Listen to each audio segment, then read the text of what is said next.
이제 본격적으로 들어가서 데살로니가 전서니까 데살로니가 전서가 아니지 고린도 전서. 헷갈리네. 고린도 전서입니다. 고린도는 어디에 있나요? 고린도 지역에. 이탈리아에 있거든요. 이탈리아? 옆에. 그리스? 그리스? 여기 보면은 그림을 그려보자면 이렇게 지중해가 있죠. 이렇게 여기가 애국 홍해 있고 여기가 안디옥. 이거 그 유명한 안디옥이에요. 여기서 이제 세계 선교가 여기서 시작이 되죠. 안디옥 교회에서 바울, 바나바 나오고, 그러니까 시리아 지역이에요. 시리아. 이거 이렇게 쭉 가다 보면 여기 너무 작게 그린다니. 여기가 이제 저기 갈라디아서가 여기서 써지죠. 갈라디아죠. 갈라디아. 여기 터키 지역이에요. 터키. 오늘날 터키 지역. 터키 지역 이쪽에 이제 에베소서 있죠? 에베소가 이쪽에 있고, 갈라디아가 있고, 여기 이제 이스탄불이 있죠? 이쪽에. 비잔티움이라고 하나? 이스탄불. 아주 그 소피아 성당이라고 있고 있는 동서양에 만나는 이곳이 있고, 이곳을 지나면 여기서부터 이제 그리스죠? 그리스. 근데 이렇게 그래가지고 이렇게 해가지고, 그리스가 이게 참 희한하게 생겼어요. 섬이 많으니까, 이게 지중해 터키 지역. 이 터키가 제가 터키에 대해서 잘 몰랐는데 터키가 진짜 복받은 땅인데 사도 바울이 이곳에서 진짜 복음을 증거하고 거기에 유적도 굉장히 많아요. 근데 지금은 이슬람화가 많이 되어 있죠. 그럼에도 이 터키는 그래도 굉장히 자유로운 도시라고 그러더라고요. 좀 다르대요. 사우디아라비아나 이런 데보다 다른데, 여기에 이제, 이쪽에 이제 데살로니가가 여기가 있고, 이쪽에 이제 아테네가 있죠. 아덴. 성경에서는 아덴이라고 그러냐, 아덴이 이제 아테네가 어디예요? 아테네 올림픽 알죠? 올림픽 열리는 곳. 거기서 성화 불 붙여갖고 와갖고 우리나라 한 바퀴 싹 돌아가지고 88 올림픽 때도 불 붙였잖아요. 거기 올림픽의 발상지. 아테네가 이제 성경에는 아덴이라고 나옵니다. 그리고 요 아덴 밑에 여기가 이제 고린도예요. 고린도. 여기는 에게해라고 그러냐, 에게해. 이쪽으로 아가이아라고 나오나 성경에는 거의 에게해. 이 부분이에요. 이 부분 고린도가 여기가 다 여기를 지나서 이쪽에 이제 여기가 이탈리아 로마가 있죠. 로마 구두발처럼 생겨가지고 이렇게 있고 시칠리아 섬이 있고 여기 좀 더 위로 그려야 되는데 알아서 이해하시고 이탈리아가 여기 이쪽에 있습니다. 이게 여기는 사도 바울이 결국 이 로마까지 이제 가게 되는데,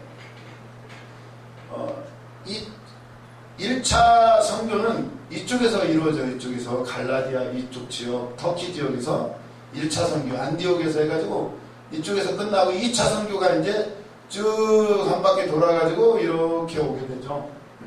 그런 식으로 된다. 이게 지금, 그래서 보면은 이렇게 여기서 안디옥을 시작해가지고 그래서 갈라디아서가 좀 먼저 써져요. 갈라디아서. 그 다음에 이제 데살로니가 전후서가 써지고, 그런 순서이다, 거의. 그 다음에 이제 고린도 전후서가 써져요. 그래서 우리가 성경은 마태복음이 맨 앞에가 나와 있는데, 사실 써진 순서로 보면은 그런 순서예요. 갈라디아서가 비교적 일찍 써지고, 그 다음에 이제 데살로니가 전후서, 그런 순서라는 거 일단 알아두시고, 사실은 복음서가 맨 마지막에 써져요. 복음서가 AD 70년 성전이 다 파괴되고 나서, 아닌가, 그 전인가? 아무튼 박해가 많이 이제 시작될 때, 파괴되기 전이구나.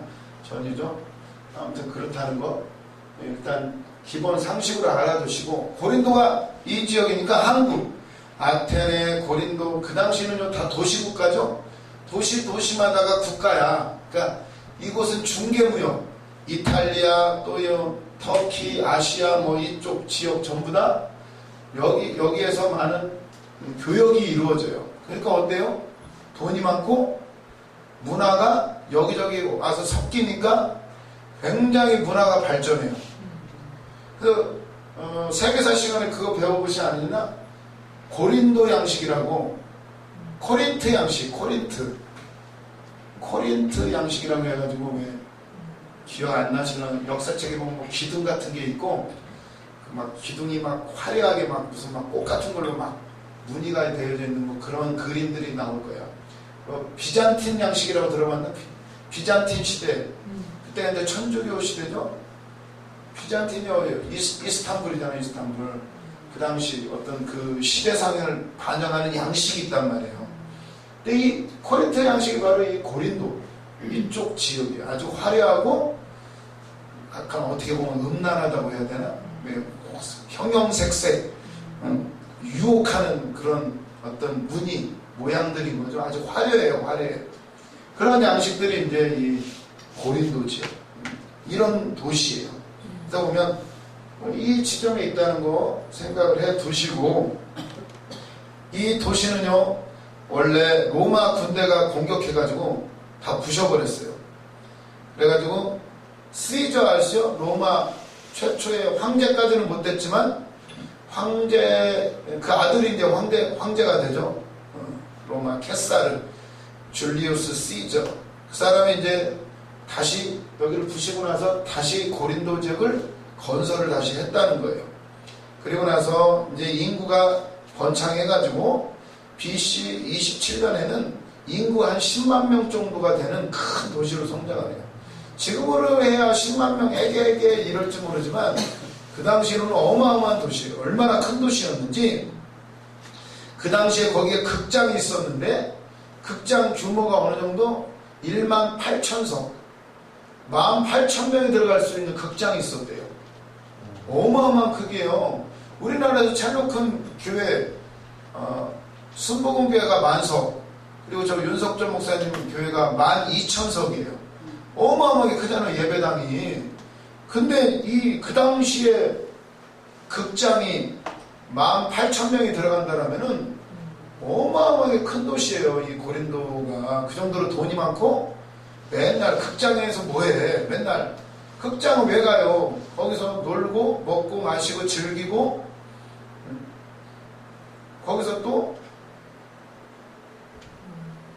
많은 일들이 이루어지겠죠. 음란한 그런 도시라는 거. 그리고 아테네에는 올림픽이 있었죠. 4년에 한 번씩 올림픽이 열리잖아, 아테네 그리스의 수도죠. 거기서는 올림픽이 열렸는데 아테네에서는, 여기에서는 뭐가 열려? 고린도에서는 또 따로 오늘날 지금 아시안 게임 비슷하게 따로 경기가 열렸대요. 2년마다 한 번씩. 그걸 이스트미안 경기라고 그랬대요. 그 정도로 이 도시가 대단히 큰 도시였다는 거예요. 각종 그리고 원형 극장 3,000석의 연주 홀이 있었대요. 3,000명이 한꺼번에 들어가서 음악을 감상할 수 있는 그런 음악 홀이 있었다는, 굉장히 큰 거죠. 음악 홀이 그렇게 큰 게 있나요?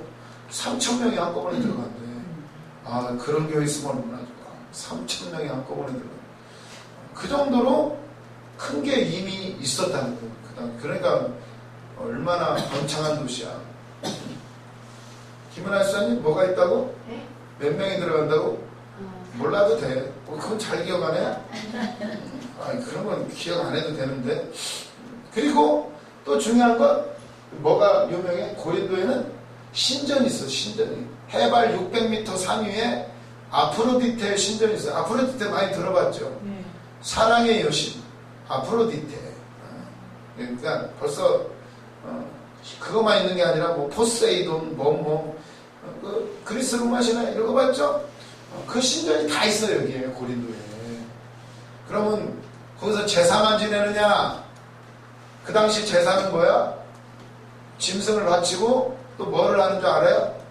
거기에는 창녀들이 있어요. 공창. 사제들, 여사제들이 있는데 거기에 그 사제들하고 관계를 맺으면서 신과 접촉한다라는 그런, 옛날부터 그래 원래. 이거는 구약에도 나오는 것들이에요. 그런 바알신, 아세라신 다 그런 짓들을 해요. 그래서 왜 구약에 보면 이스라엘 백성들을 꼬시죠? 그 누구야?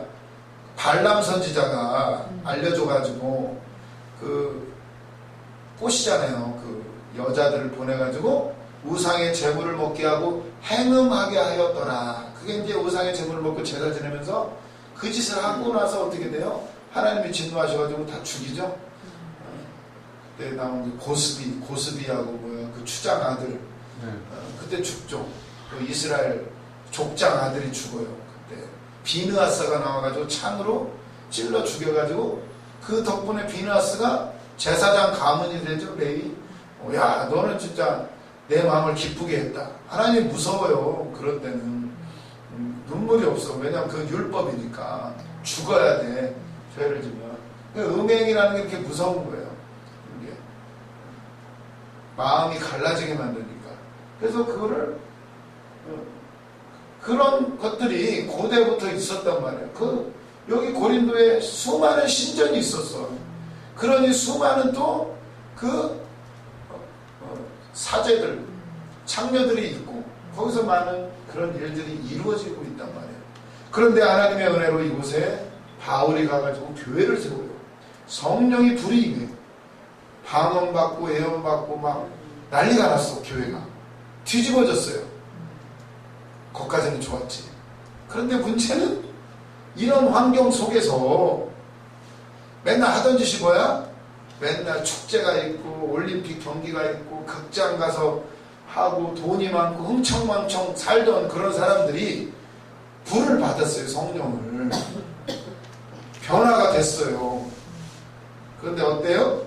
조금 시간이 지나고 나니까 이제 문제들이 생기기 시작해요. 왜? 맨날 보고 듣는 게 이거야. 신전이 있고 뭐가 축제가 있고 우리나라도 뭐 이제 지방마다 다 축제가 있죠. 사실 원래 축제는 이런 거야. 사실은 축제 때 이루어지는 일들, 술 마시고 놀고 먹고 음란한 일들이 이루어지고 그런 게 이제 이 고린도 교회는 어떠겠어? 이런 것들의 영향을 받기를 시작을 해요. 어쩔 수 없이 세상에 물결이 막 들어와요. 오늘날 교회도 어때요? 교회 안에서도 세상하고 똑같이 돌아가는, 교회는 세상이 어떻게 보면 축소판이에요. 그 안에서 성령을 부어주셔서 변화시키고 그 변화된 사람들이 세상에 나가서 세상을 또 변화시키고자 하는 것이 하나님의 나라를 이루고자 하는 것이 바로 하나님의 뜻인데 그 일을 감당해야 되는데 고린도 교회가 이 음란한 도시를 그런 문제들을 다루고 있는 게 바로 고린도 전서예요. 참 재밌죠? 고린도 전서.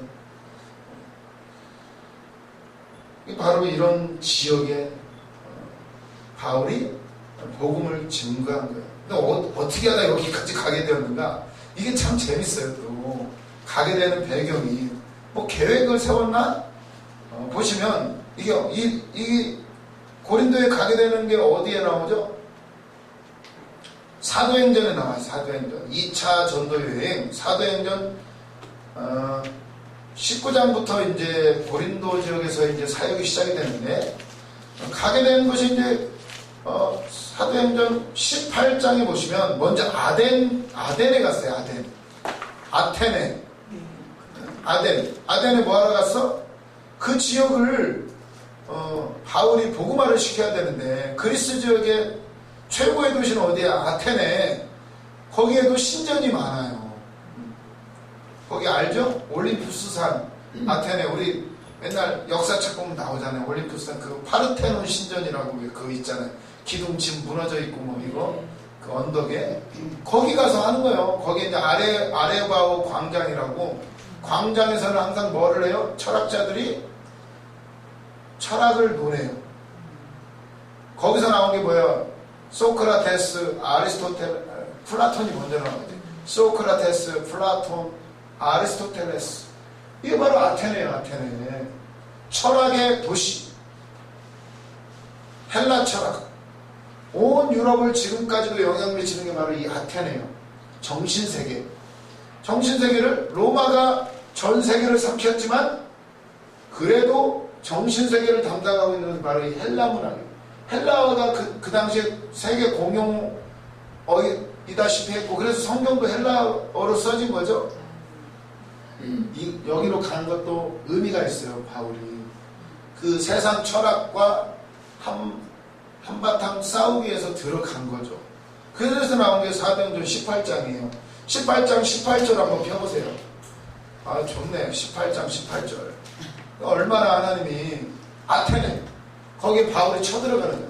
이 정신세계를 잡고 있는 지금도 유럽의 온 정신세계를 다 소크라테스부터 시작된 플라톤, 아리스토텔레스 철학이 중세시대까지 영향을 미쳐요. 그리고 여러분들이 학교에서 배웠던 누구나와 또 독일의 철학, 칸트, 헤겔 이거 다 이 그리스 철학에서 나온 거예요. 전부 다. 지금까지도 신학교 가서 뭐 배워요?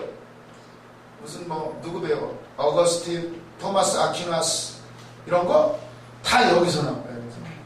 원줄기를 따지자면 물론 하나님이 주신 거지만 사실은요 그 정도로 결국 자유주의까지 가는 게 이게 바로 이 그리스 철학이에요. 자유주의가 결국 여기서 나오는 거예요. 여기서 이성주의, 자유주의 이런 것들 이게 중요해요. 이게 여기 가서 드디어 바울이 맞짱을 뜹니다. 세상의 철학과 이겼을까요? 졌을까요? 몰라요? 결론을 읽어보세요. 18장 18절 찾았습니까? 김은하 주차님 한번 읽어보세요. 사도행전 18장 18절 바울이 아덴에 갔어요. 시작. 아덴이요? 18장 18절 사도행전 읽어봐요. 바울도 열날만에 가양쪽으로 갔더라고. 다음 수련을 떠나갔어요. 무슬림과 바울하고 함께 바울이 일찍이 성문이 있었습니다. 전도대 안에서 잘못했네. 17장 16절입니다. 착각했습니다. 17장 16절 아니 브리스겔라 아글라가 지금 나오면 안 되는데 먼저 나와버렸어요. 잘못했어요. 참 재밌어요. 이게 브리스겔라 아글라와도 하나님 만나게 하시는 이 대목들이 참 하나님의 모든 걸 섭리하셔요. 역사까지도 섭리하셔요. 그냥 이루어지는 건 하나도 없어요. 17장 16절 보시면 바울이 아덴에서 그들을 기다리다가 이제 왜냐면 뭘 기다렸냐면 함께 동역할 선교사들을 기다리고 있었어요. 디모데 이런 친구들. 왜냐면 헌금을 가지고 와야 선교 자금이 있어야 지금 전도를 하니까 기다리고 있었는데 아직 안 오는 거예요. 기다리고 있다 보니까 심심하잖아. 바울이 그냥 있을 사람이 아니죠. 전도해야지. 딱 보니까 그 성에 우상이 가득한 것을 보고 마음이 격분하여 이렇게 나오죠. 딱 보니까 어때요? 파르테논 신전 제우스, 아폴로 수많은 알죠? 그리스 신화 그거 보고 바울이 갑자기 격분했어요. 화가 나. 이거는요 뭐라 그래? 하나님의 열심에서 나오는 분이에요. 마치 다윗이 골리앗이 막 하나님의 백성들을 욕하고 하나님을 모욕할 때 어때요? 이게 어디서 다윗이 그때 화를 내요? 우리가 혈기가 아니지. 분은 그런 때 내야 되는데 우리는 언제 내? 먹는 것 때문에. 그리고 언제 화가 나? 사람들 속에서 내 마음에 안 든다. 우리가 낼 분은요 이런 때 내야 돼요. 바울이 딱 보니까 순전 다 우상천지야. 화가 나요. 그렇다고 다 때려 부셔요? 그럴 수는 없잖아요.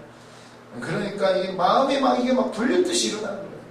가만히 있을 수가 없어요. 그래, 한번 여기서 하나님의 말씀을 증거하고 저들과 맞짱을 뜨자. 그래야 이제 철학자들이 많이 모여있는 그곳에 가는 거예요. 철학자들. 바울도 한 철학했죠? 누구한테 배웠어요? 가말리알. 최고의 학부. 공부라면 항상 1등을 달렸던 게 바울 아니에요? 자신이 있어. 논리로 무장이 되어 있어요. 그리고 십몇 년 동안 복음을 다시 바울이 아주 구약 성경을 다 아주 학문으로 다 언어에 능통하고 학문에 능통한 바울이 그 철학자들하고 맞짱을 뜨러 가요. 이겼을까요? 졌을까요? 궁금하죠?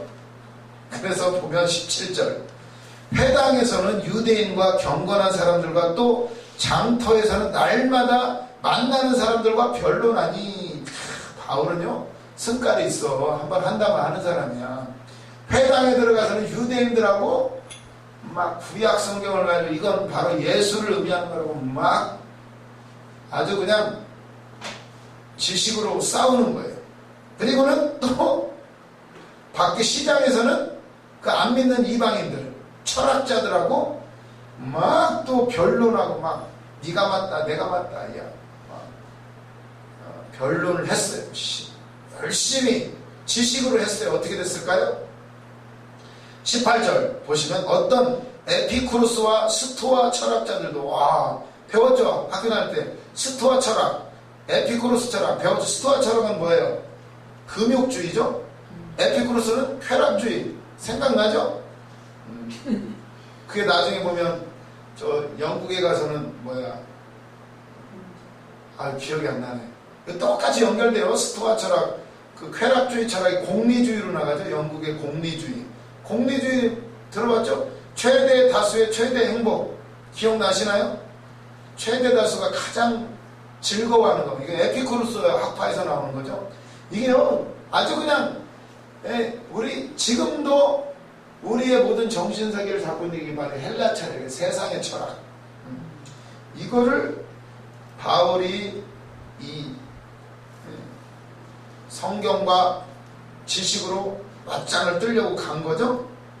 18절 어떤 에피쿠로스와 스토아 철학자도 바울과 장로를 할 때 어떤 사람은 이르되 이 말쟁이가 무슨 말을 하고자 하느냐 하고 어떤 사람은 이르되 이방신들을 전하는 사람인가 보다 하니 이는 바울이 예수와 부활을 전하기 때문이로라. 그들한테 바울이 예수님이 우리를 대신해서 십자가에서 죽으셨습니다. 그리고 부활하셨습니다. 말하니까 뭐라 그래? 스토아 철학과 에피쿠로스 철학과 웃어. 이 말쟁이가 말은 잘하네. 예수쟁이 말쟁이들 말은 잘하는데 웃기지. 이방신을 전하는 사람인가 보다. 이단 하나 나왔구나 이렇게 생각을 하는 거예요. 유대인들이 볼 때는 이단이죠. 그리고는 좋게 전했는데 수학이 별로 없어요.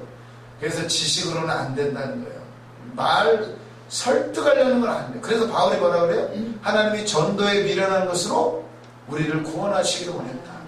전하지 않고는 구원이 이루어지지 않는다. 설득으로 안 돼요. 내가 예수를 어떻게 전했다? 설득력 있는 아름다운 지혜의 말로 하지 않았다는 거예요. 오로지 십자가와 부활. 안 돼. 19절 그를 붙들어 아레오바고로 가며 말하기를 네가 말하는 이 새로운 가르침이 무엇인지 우리가 알 수 있겠느냐? 그 사람들이 신기하니까 야 우리 아레오바고라는 그 당시에 그곳에서 항상 새로운 지식 항상 토론이 벌어지는 곳이에요. 그래서 데려가요. 철학자들이 야 한번 해봐. 더 자세히 한번 말해봐. 뭐라고? 예수가 뭐라고? 그래서 이제 바울이 가서 거기서 하는 거예요. 광장에서 여러분 들어보세요. 그래서 딱 이제 하는 거예요. 바울이요 말 못했을까요? 바울의 설교를 조금 못했다고 그러죠. 근데 화려하게 안 해서 그러지 논리는 완벽합니다. 바울이 좀 투박해서 그렇지. 나중에 나오는 바울의 제자 중에 하나 아볼로는 어디 사람? 이게 알렉산드리아 이집트 알렉산드리아 사람이에요. 알렉산드리아. 여기는 뭔지 알아요? 여기에 원래 세계 최고의 도서관이 있었어요. 그것이 이제 로마 시저 캐사르 로마 시저에서 불타버려요. 그 병사 중에 하나가 불질러가지고 책이 다 타버려요. 그때 만약에 책이 안 탔으면 막 인류는 또 어떻게 변했을지 모른다라고도 사람들이 그래요. 어마어마한 도서관이 있었대요. 거기 사람이 바로 아볼로예요. 아볼로. 수사학에 능통한 사람. 수사학이 뭐예요? 수사학. 한마디로 웅변. 논리도 중요하지만 화려한 말빨. 이거 배우는 게 수사학이에요. 알렉산드리아 출신 아볼로. 그러니까 말빨에 아주 좋아요. 아볼로가. 나중에 이렇게 오죠? 고린도 교회로 부임을 해요. 나중에 아볼로가. 화려한 말빨. 나중에 아볼로파가 생기는 거야. 설교를 너무 잘해. 근데 바울은 십자가와 부활만 증거해. 지식은 많은데 좀 투박하게 전해요. 왜요? 그런 거에 현혹될까봐 사람들이. 근데 성도들은 어때? 귀에 특히 재밌는 설교를 좋아하죠. 그래서 그런 파가 또 생기는 거예요. 끝날 때가 다 돼가네요. 아무튼 배경을 지금 이야기하고 있습니다. 이제 바울이 어떻게 고린도에서 시작이 되는가. 먼저 이 아테네부터 얘기를 해야 돼. 여기서 잘 전했으면 아테네에 머물렀겠죠. 철학자들하고 막 변론을 하는데 거기에 있는 철학자들은 어떤 사람들? 20절 보면 네가 어떤 이상한 것을 우리 귀에 들려주니 그 무슨 뜻인지 알고자 하노라 하니 모든 아덴 사람과 거기서 나그네된 외국인들이 가장 새로운 것을 말하고 듣는 것 외에는 달리 시간을 쓰지 않음이더라. 이 사람들은요, 철학자들은 돈 있는 사람들이야. 할 일이 없어. 그러니까 맨날 뭐해? 이거 맨날 잡담하는 거지. 뭐 뭔가 새로운 이론이 없나? 맨날 생각하는 게 그런 거예요. 바울이 오니까 신났지? 이건 또 무슨 이론이야? 들어보는 거야, 들어보는 거. 22절, 바울이 아레오바고 가운데 서서 말하되 아덴 사람들아 너희를 보니 범사에 종교심이 많도다. 딱 보니까 우상들이 많아. 그거를 야 니네들 다 우상이야 이러면 안 되지. 사람들이 돌로 쳐 죽이려고 하겠죠. 그러니까 뭐라 그래? 보니 너희들은 참 종교심이 많다. 신들이 왜 이렇게 많냐? 신들이 얼마나 많은지요? 23절에 보면 내가 두루다니며 너희가 위하는 것들을 보다가 알지 못하는 신에게라고 새긴 단도 보았다. 신이 얼마나 많은지 우상 신전이 많은데 그 신전 중에 하나가 물음표 알지 못하는 신. 우리가 혹시나 모르고 있는 신도 있을지 모르니까 신전을 하나 세워놨어요. 그 정도로 신이 많아. 일본이 그렇게 신이 많대잖아요. 일본이 모든 게 다 신이래잖아. 그 정도로 이 아테네도 똑같아. 알지 못하는 신에게라는 어떤 신전도 있다라는 그 정도로 우상이 많아. 그때 바울이 그러는 거야. 니들 알지 못하는 신에게라는 이런 단도 있던데 그 너희들이 알지 못하는 신에 대해서 내가 말해주겠다 이러면서 하나님에 대해서 예수님에 대해서 말씀을 하는 거예요. 막 변론을 했겠죠. 야 세상에 어떤 신이 나의 죄를 대신해서 죽는 신이 있겠느냐. 이걸 막 얘기를 했겠죠. 근데 소들이 있었다 없었다? 없었어. 딱 한 명입니다. 한 명. 아니 두 명. 34절에 보면 32절에 보면 결국 다 한번 읽어보세요. 재밌어요. 뭐 어쩌고 손으로 지으지 아니하는 하나님은 손으로 지은 전에 계시지 않고 손으로 짓지 아니하는 성전에 계신다.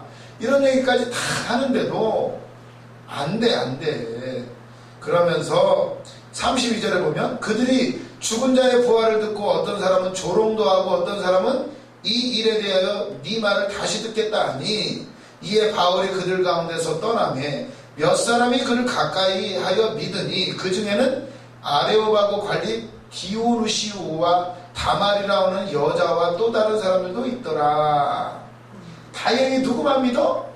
지금 여러분 믿으세요 했던 이 광장을 관리하는 감독 관리자 한 사람 디오누시오라는 사람 그 한 사람 건졌어. 참 희한하죠. 그 관리하는 사람 하나 얻었고 다말이라고 여자 하나 그리고 좀 몇몇 사람 그거밖에는 전도가 안 됩니다. 와, 그래 결국 고린도전서에 뭐라고 하나요? 안 된다. 지식으로 안 된다. 우리는 오로지 십자가와 부활밖에 없다 이렇게 말을 해요. 그러면서 18절에 결국 여기서 재미를 못 봤어. 그러니까 어디로 쫓기다시피 해서 이제 이 바로 밑에 고린도 지역으로 배 타고 넘어간 거예요. 그래서 18장 1절에 보시면 그 후에 바울이 아덴을 떠나 고린도에 이르러 이렇게 나오는 거예요.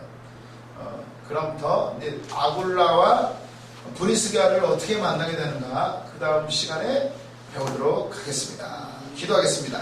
주님 감사합니다. 우리를 사랑하셔서 오늘도 이 자리에 함께 나와 예배하며 예배가 아니지 신학 공부하게 하시면 감사합니다. 고린도전서를 공부하려고 합니다. 아버지 고린도전서 안에 교회에서 일어나는 많은 문제들을 다룹니다. 그 배경부터 시작을 해서 또 하나님이 말씀하시고자 하는 그 깊은 뜻을 나누려고 하오니 이 한 학기도 주님 책임져 주시고 전하는 자나 듣는 자가 하나 되어 주님 안에 거하게 하여 주시옵소서. 우리 신학교회 함께 하시고 우리 신학생들 일주일 동안 또 살아가는 동안에도 삶 속에서 주님만 드러내게 하여 주시고 주님과 동행하는 삶이 되게 하여 주시옵소서. 오늘 저녁 예배 시간에도 또한 함께 하심을 믿사오며 감사드리며 예수님의 이름으로 기도드렸습니다.